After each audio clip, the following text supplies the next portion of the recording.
Bentrovati al nuovo appuntamento con Albignasego Channel. Albignasego incontra lo IOV che organizza 7 incontri sulla prevenzione del tumore. Mandiamo ora il servizio del secondo appuntamento sulla prevenzione del cancro del polmone. Vediamo il servizio. La prevenzione è la più grande arma che ognuno di noi ha nella lotta contro i tumori.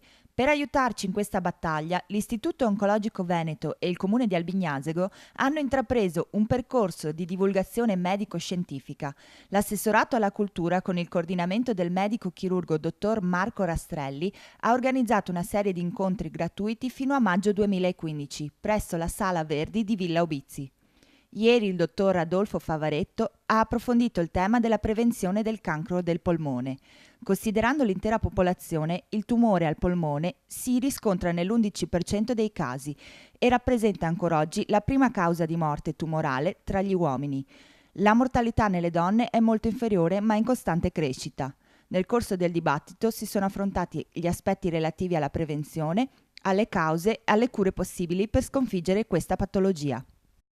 Sabato 6 dicembre torna l'appuntamento con Sognando Broadway, andrà in scena Una star in convento al Palazzetto Polivalente di Albignasego alle ore 21. Concludiamo con l'iniziativa dell'associazione Pet Project che organizza 3 incontri dal titolo Pet Therapy e i dottori a 4 zampe il 10, il 17 e il 21 dicembre presso Villa Ubizzi di Albignasego. Continuate a seguirci su YouTube e sul nostro sito Facebook Albignasego Channel.